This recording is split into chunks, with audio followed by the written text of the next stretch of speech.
My name's Lorraine, and this happened when I was about 15 years old, back in the 1960s in Robbins, Illinois. My father had just passed away a few months earlier. We didn't have much, not money, not fancy things, but we had each other. Our house was old but solid, a 2-story home with creaky floors and drafty windows. All 4 of us girls slept in the same bed upstairs.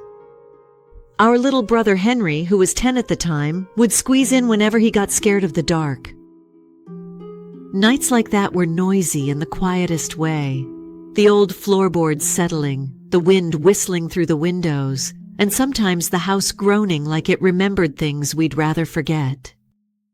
One morning, my sister Josephine woke up smiling. She said, "You guys, I saw Daddy last night." We all looked at her. Jenny rolled her eyes. "No, you didn't, Joe. You're lying." The rest of us laughed.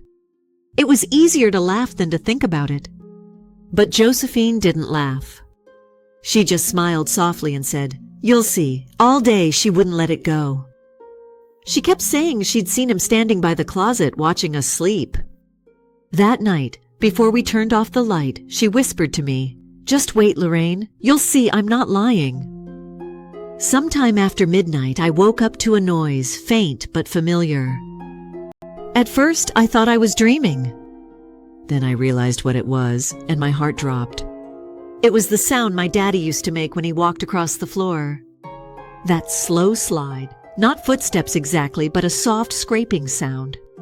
He used to cut the backs out of his old dress shoes and turn them into slippers. Every night you could hear that soft shuffle as he crossed the room. I lay there, frozen, every muscle tight.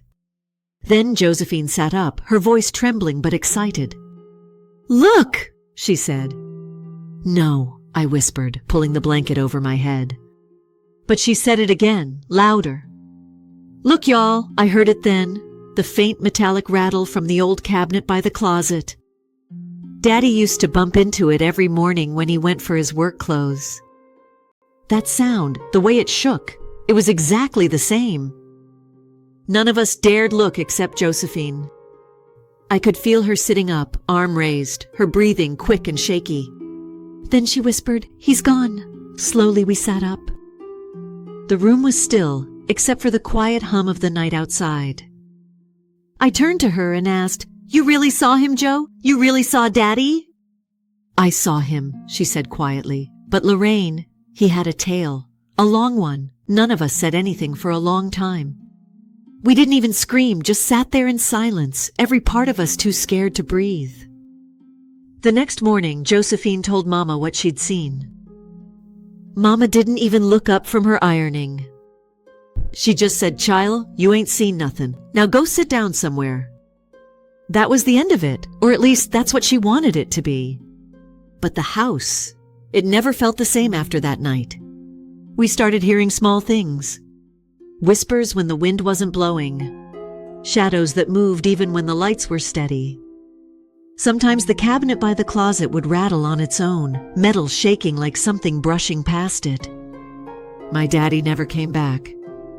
Well, not like that anyway. Things got even worse. It was as if something had been let in that night when Josephine saw him.